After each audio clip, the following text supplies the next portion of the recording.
қызық бір оқиға айтайын сіздерге. Кезінде гүлге қатысты мен де қатты көңіл бөлмейтін едім, бірақ жақында анамның туған күні болып, осы әсем құрбымыз өзінің жағына шағын ғана бір дүкен ашқан болатын, цветочный.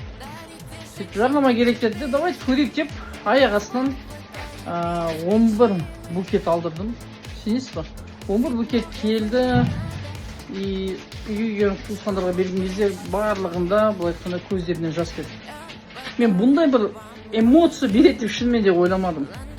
И осыдан кейін гүлге қатысты менің көзқарасым сәл өзгерді. Тек қана ысырап, енді материал тұрғыдан қалса ысырап болуы мүмкін, бірақ сезім тұрғысынан қалғанда бұл ұмытылмайтын, қайталанбайтын бір эмоция сияқты. Сол үшін гүл беруге асығыңыздар. Бүгін мен эксперимент ретінде 37 тюльпан алып жатырмын. Оның себебін тапсаңыздар, комментарий жазыңыздар, таппасаңыздар тәуекел. Көреміз. Бөлек-бөлек формат етем. И қызық бір эксперимент жасағым келіп жатыр. Қаншалықты бір әсер етеді екен. Бірақ жаңа бастап жатқан әсемге тек қана алғыс тілеймін. Мына жерде Instagram парақшасын қалдырып кетемін.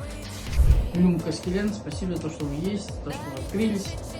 Қазір барлық гүлді иелеріне тапсырамыз.